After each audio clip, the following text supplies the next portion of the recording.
안녕하세요. 느린 수학 교실 건쌤입니다. 비상구 1수학 대단한 집합과 명제에서 집합이란 무엇일까에 대하여 함께 공부해 봅시다.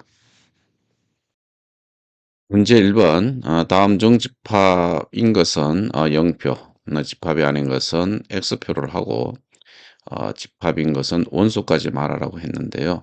자, 그럼 우리가 여기에서 이 집합이란 무엇인가? 이 집합의 정의를 명확하게 알아야 되겠죠? 집합이라는 것은 정의해 보면은 주어진 조건에 의하여 대상을 분명하게 정할 수 있을 때 그 대상들의 모임을 우리가 집합이라고 합니다. 그리고 이때의 집합을 이루는 대상 하나하나를 그 집합의 원소라고도 얘기합니다. 뭐 예를 들어 보면 이런 것이에요. 3보다 작은 자연수의 모임. 이러면 여러분들 이 3보다 작다는 조건 그 대상을 우리가 분명히 얘기할 수 있죠. 그죠? 3보다 작은 자연수의 모임이라면은 분명히 우리는 1, 2 이렇게 얘기할 수 있습니다. 이때에 원소라는 것은 그 대상 하나하나라고 했으니까 1과 2가 이 집합의 원소라고도 얘기할 수 있겠죠. 그렇다면은 이런 것은 어떻게 될까요? 큰 수의 모임, 큰 수의 모임 이러면은 기준이 될 수 있을까요? 큰 수라는 것은 사람마다 갖는 기준이 다르겠죠.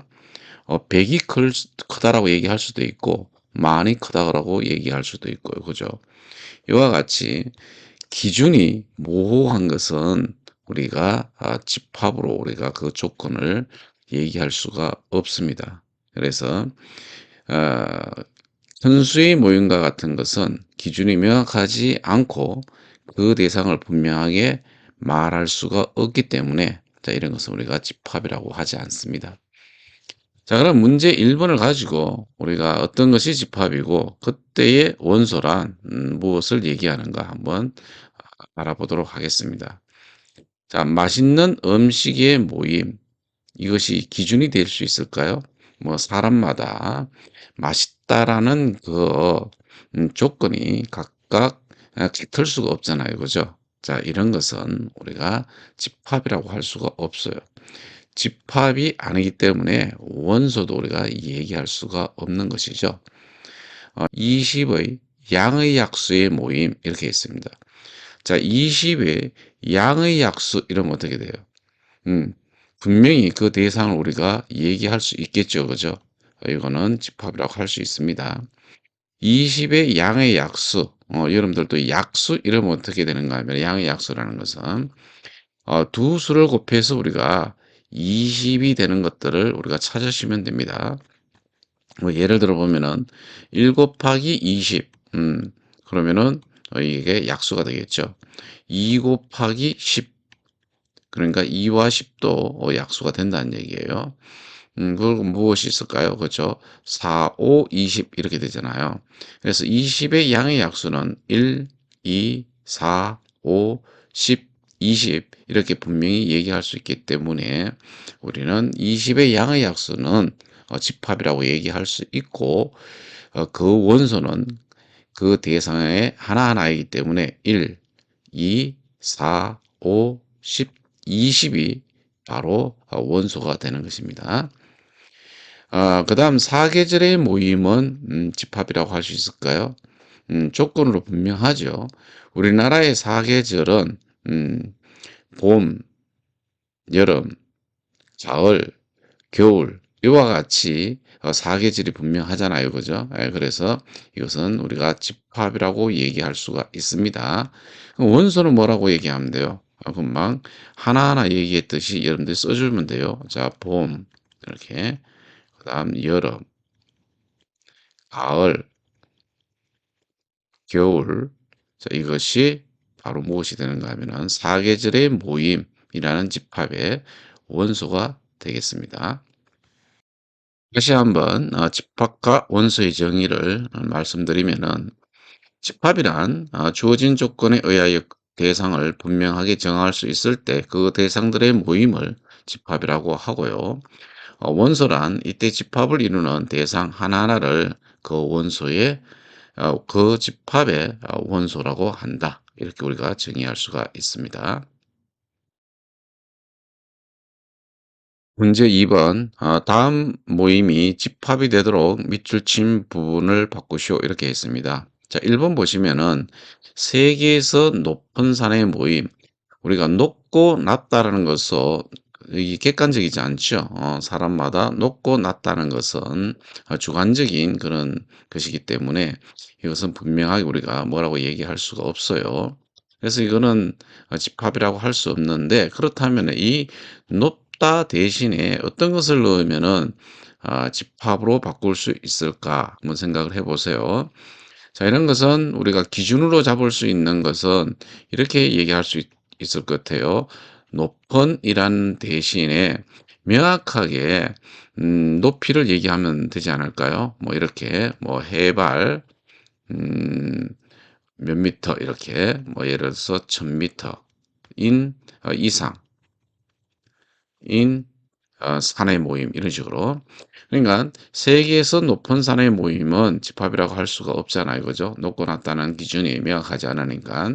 하지만은 세계에서 해발 1000미터 이상인 산의 모임 이러면은 분명하게 기준이 해발 1000미터라고 이상이라고 얘기했기 때문에 그런 산들을 우리가 얘기할 수 있을 것입니다. 자, 두 번째도 한번 볼까요? 우리 반에서 성격이 좋은 학생의 모임. 자, 성격이 좋다 나쁘다라는 것은 우리가 이것도 주관적이잖아요.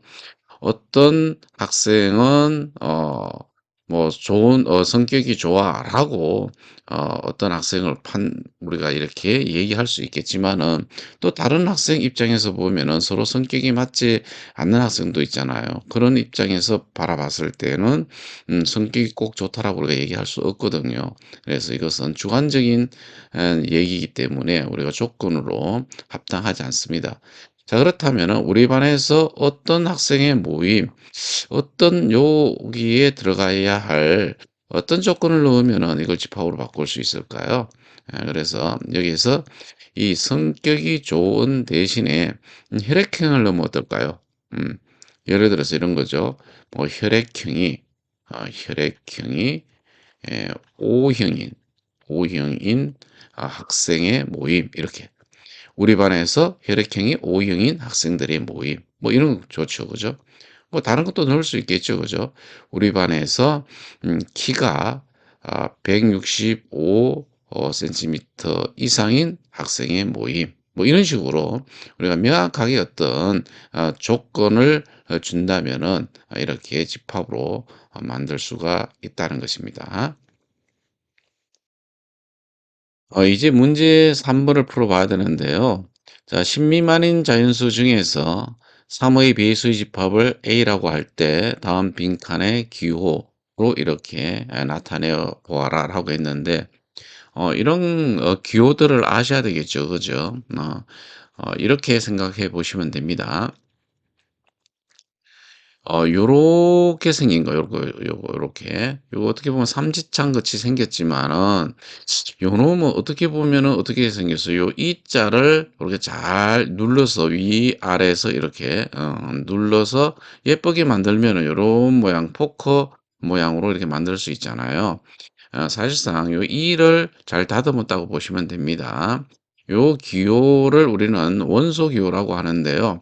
영어에 보면 우리가 element라는 머리 글자가 2인 이러한 아 영문이 있죠. 그죠? 엘리먼트 원소 이렇잖아요. 이 머리 글자 요 이를 기호로 만들었다고 여러분들 생각하시면 돼요. 자, 이랬을 때에 좌측에는 원소가 들어간다고 생각하면 돼요.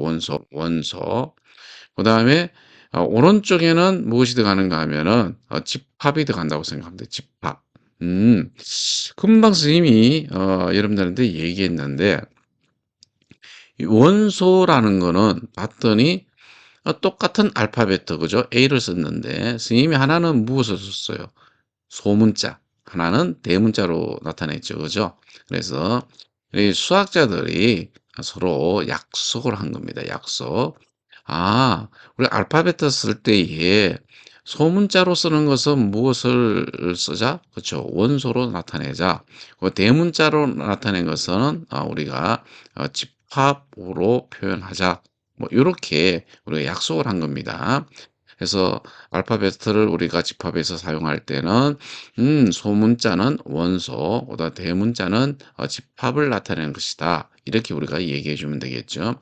그렇다면은 이 표현을 우리가 한번 나타내면은 무엇이 되는가 하면은 이 A는 소문자 A를 얘기하는 거죠. 소문자 A는 집합 A의 원소이다. 이런 뜻입니다. 자, 그다음에 이렇게도 나타낼 수 있을 거 아니에요. 그죠? 요렇게. 우리가 무엇을 틀리면 이렇게 사선을 긋잖아요. 그죠? 그럼 원소가 아니다. 이런 얘기가 되겠죠. 그죠? 그래서 뭐 A는 집합 A의 원소가 아니다. 이런 의미입니다. 얘는. 그래서 여러분들이 이제 알아둬야 될 것은 일반적으로 대문자 A, B, C 이렇게 나타내면 이거는 집합을 나타내는 것이고요. 소문자 A, B, C 등으로 나타내면 이것은 원소를 의미한다. 여러분들이 이렇게 생각하시면 되겠습니다. 자, 그런데 뭐 이 기호라는 것은 꼭 요렇게만 나타내는 것이 아니고요. 뭐 이렇게도 나타낼 수가 있어요. 어쨌든 뭐 이렇게도 나타낼 수 있는데 어쨌든 이쪽 끝부분, 이쪽 부분은 어떤 누가 와야 되는가 하면은 누가 와야 돼요. 그렇죠? 이렇게 대문자가 오고요. 즉 집합이 온다는 얘기예요. 뭐 이쪽에는 소문자로 나타내는 원소가 와야 된다는 얘기예요. 마찬가지예요. 여기도 뭐 집합 B이고 뭐 원소가 뭐 C다 이러면은 이런 식으로 표현해야 된다는 거예요. 이것이 바뀌어서는 안 돼요, 여러분들. 그래서 요쪽에 이렇게 커브되어 있는 이쪽 모양으로 오는 것은 원소, 이쪽에 그 삼지창에서 이렇게 창이 있는 쪽은 무엇이냐면 집합의 기호가 반드시 이렇게 와야 된다는 것은 여러분들이 꼭 준수해야 됩니다. 기호를 나타낼 때. 자, 그렇다면은 이제 문제로 실제로 한번 들어가 볼까요? 자, 문제 보시면은 10 미만인 자연수 중에서 그죠? 10 미만이면 무엇이에요?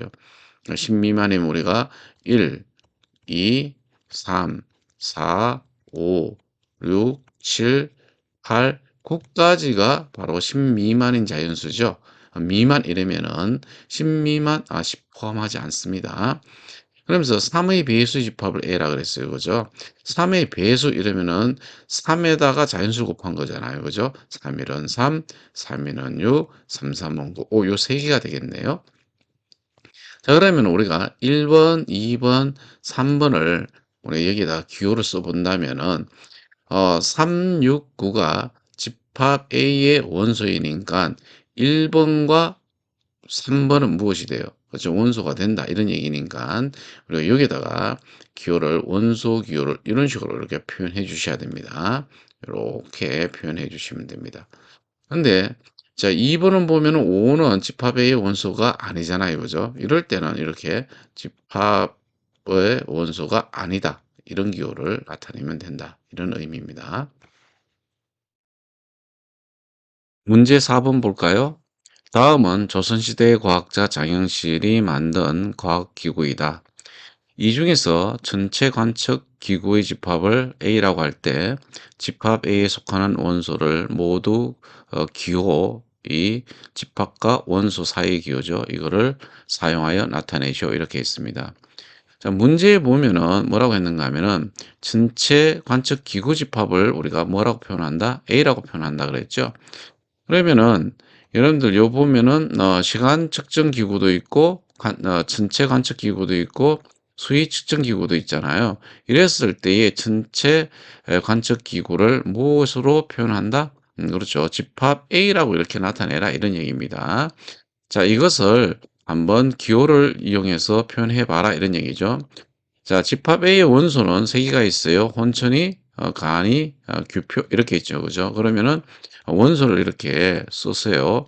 혼천이 이렇게 혼천이 기호는 뭐 이렇게 원소 기호에다가 집합 A에 속한다라는 것을 이렇게 표현해 주면 되겠죠. 그죠? 그다음 간이 이것도 원소니까 이게 집합 A에 포함된다. 이렇게. 그다음에 규표 이렇게 표현해 주면 되겠죠. 자, 그래서 지금 이번 시간에는 지금 무엇을 했는가 하면은 집합이란 무엇인가? 여러분들 집합의 의미를 명확하게 아시면 돼요. 그죠?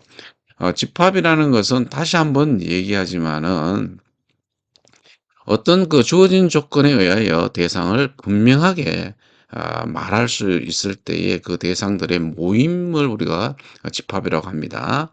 그리고 이때 이 집합을 이루고 있는 대상 이 하나하나를 우리는 그 집합에 무엇이라 한다? 원소라고 한다. 자, 오늘은 집합과 원소를 명확하게 여러분들이 이해하시면 됩니다.